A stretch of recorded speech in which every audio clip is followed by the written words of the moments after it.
যে ডিপ, সেই ডিপের অ্যামাউন্ট বার করতে হবে, আর আরেকটা হলো স্ট্রাইক ডিরেকশন বার করতে হবে।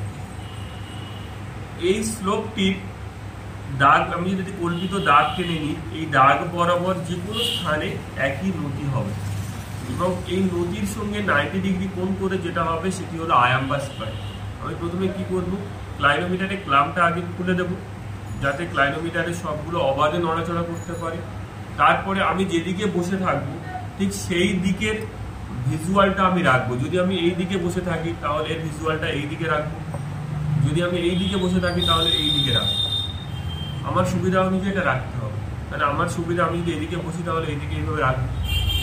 এইদিকে রাখার পরে আমি দেখবো যে ক্রাউনটার মিডিল অংশ কোন জায়গায় ছেদ করেছে। এখানে ক্রাউনের মিডিল অংশ 45 ডিগ্রি ছেদ করেছে, সুতরাং অ্যামাউন্ট অফ ডিপ হলো 45 ডিগ্রি।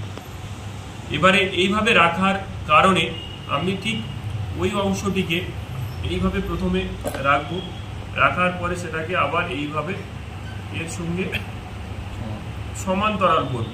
সমান্তরাল করে আমি দেখব পুরো যেন সমান্তরাল হয়। দেখব এই নর্থ সাউথ নিডলটা স্টেডি হয়ে, স্থিতিশীল হয়ে কোন জায়গায় অবস্থান করছে। আমি এটাকে হালকা করে একটু টাইট দিয়ে এর গতিশীলতাটাকে কমিয়ে দেব।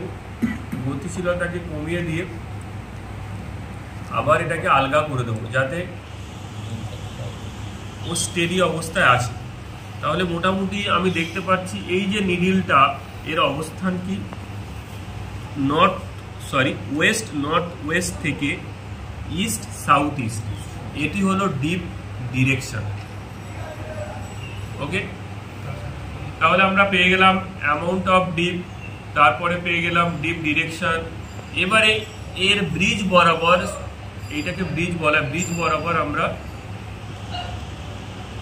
এর এইভাবে রাখবো, অর্থাৎ যে ঢালটা থাকবে সেই ঢালের সঙ্গে 90 ডিগ্রি কোণে আমরা ক্লাইনোমিটারটা রাখবো। রেখে যে দিকটা তৈরি হবে সেটি হবে আয়ামের দিক বা direction of strike. Direction of strike এখানে আসছে সাউথ ইস্ট থেকে, ভুল বললাম, নর্থ ইস্ট থেকে সাউথ ওয়েস্ট। এইটুকু কাজ আমাদের করতে হবে।